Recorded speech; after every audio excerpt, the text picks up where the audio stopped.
Hello, friends. It's wonderful to connect with you all on this platform. Uh, it's been a long time since I have been pondering and thinking over to connect in some way or the other with you all.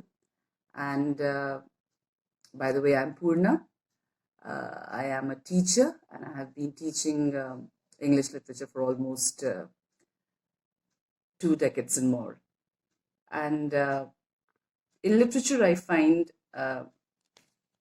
where we have poetry, we have prose, we have plays. I've always had a massive fascination for poetry because I feel poems are a kind of an expression which is so spontaneous, and they are in absolute brevity. It's the poet's skill to actually speak up, express in terms of words, in terms of imagery, in terms of simile. He just knows how to just express himself. And since childhood, I've been keen on reciting, reading poetry, and they still hold a fascination for me.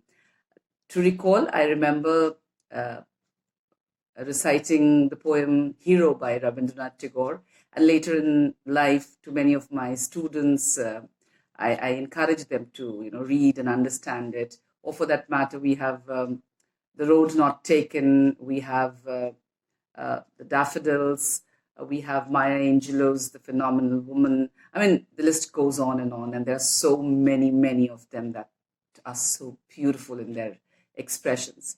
So, for the past few days, I've been actually basking in reading poetry and just thought that maybe I could share, enjoy, read, discuss a few of my favorite poems. And to begin with, I think I can choose something that I've always been fond of as a child, as a teacher, and that's the poem by William Wordsworth, The Daffodils. It's a beautiful romantic poem where the poet connects, with nature.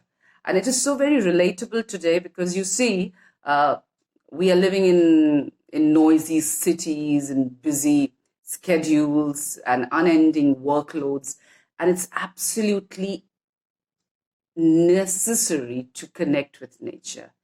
And any time, be we in a park, in a garden, in a beside a beach, in a little hilltop, wherever you could say, something or the other, in us revives.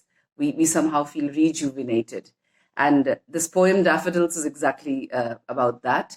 And the poet tells us that once he was walking down a lake with his sister Dorothy, and he was in a pensive mood, a little gloomy, if I could say. And suddenly he caught sight of these beautiful yellow, bright daffodils, and he was so delighted. And you see, humans have an imagination, humans have a memory that can treasure up, beautiful sights, which can actually be recalled. And when we recall them later, they give us the same kind of joy as they did when we actually saw the sight. So here is the poem. I would just read it out to you. Daffodils by William Wordsworth. I wandered lonely as a cloud that floats on high over vales and hills, when all at once I saw a crowd, a host of golden daffodils, beside the lake, beneath the trees, fluttering and dancing in the breeze, continuous as the stars that shine and twinkle on the Milky Way. They stretched in never-ending line along the margin of a bay. 10,000 saw I at a glance, tossing their heads in sprightly dance. The waves beside them danced, but they outdid the sparkling waves in glee. A poet could not but be gay in such a jocund company. I gazed and gazed, but little thought what wealth the show to me had brought. For oft, when on my couch I lie, in vacant or in pensive mood, They flash upon that inward eye, which is the bliss of solitude. And then my heart with pleasure fills and dances with the daffodils. Oh my, it's such a beautiful poem. I just can't but bask in the beauty of the words, the way he's expressed himself. And you see, he begins saying that he was lonely, like a single cloud floating here and there, and over the valleys, over the hills, feeling a little low, we would say, a little pensive, when suddenly his mood was uplifted at the sight of these golden daffodils, and they were in multitudes, an endless line of flowers next to the trees, next to the lake. And you see, the poet gives them a human connotation. He personifies them, and he says they were dancing, they were fluttering. While he calls himself or compares himself to a cloud, that's a kind of a simile, he has personified the daffodils, calling them humans dancing and fluttering. In the second verse, you see, he says they were like stars, the infinite stars that we have in the galaxy, countless, endless.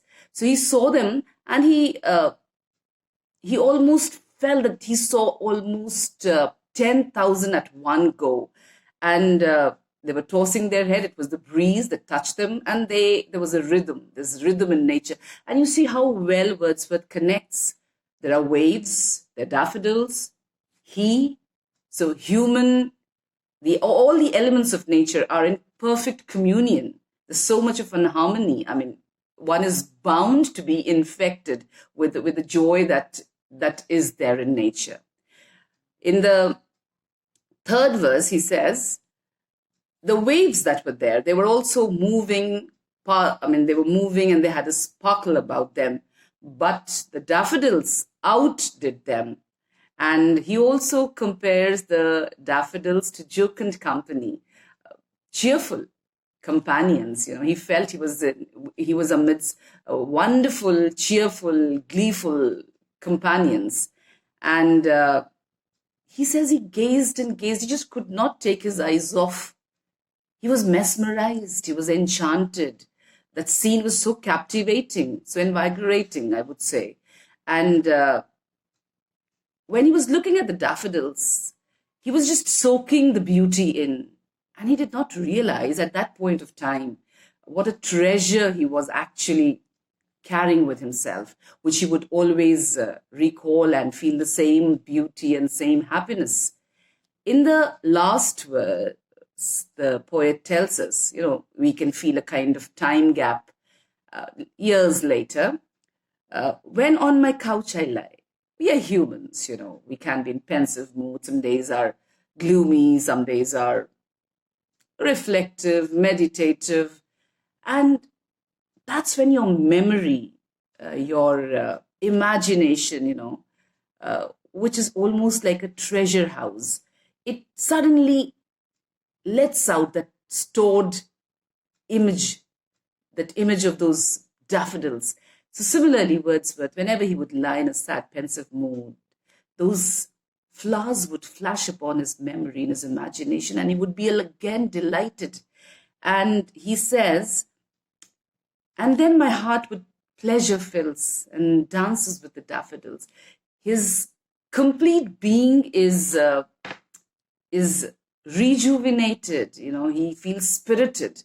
And I feel it's so true, it's so relatable, because I remember, I can call myself a romantic too, because I take a lot of pleasure in being in the laps of nature. There's a human connect, and I feel whenever man has connected with nature, he's always felt calm, serene, peaceful. He's been able to make correct decisions, unlike whenever he goes away from nature or separates himself from nature, or kind of divorces himself from nature. There is bound to be confusion, chaos, disharmony. This poem brings to my mind a time when I had gone visiting Landor, which is a small hill station close to Missouri. And the place where I was staying from there, it was almost about a kilometer or two walk uphill, close to a place called the Char Dukan, the Sisters Bazaar, and the Rogby Manor. It was beautiful. I live in a city which is busy, which is noisy, which is polluted, which is everything that a modern city is. But believe me, friends, I brought home a treasure like Wordsworth did that day.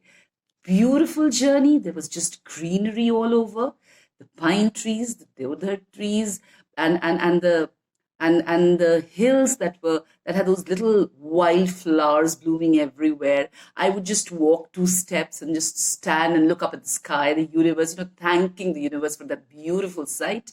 And now, when I back to my work, to my city, there are days when I feel a little low, a little overburdened, but that memory of that walk I took just fills me with joy. I'm sure you will have similar stories to narrate, similar sights which are there captured in your memory. Our memories are often photographic, we could say. They capture certain sights delightful, and they work as magic, and they actually rejuvenate us. So, till then, goodbye. Hope you enjoyed it as much as I did. Next time, again, we'll meet on another favorite poem of mine. Thank you.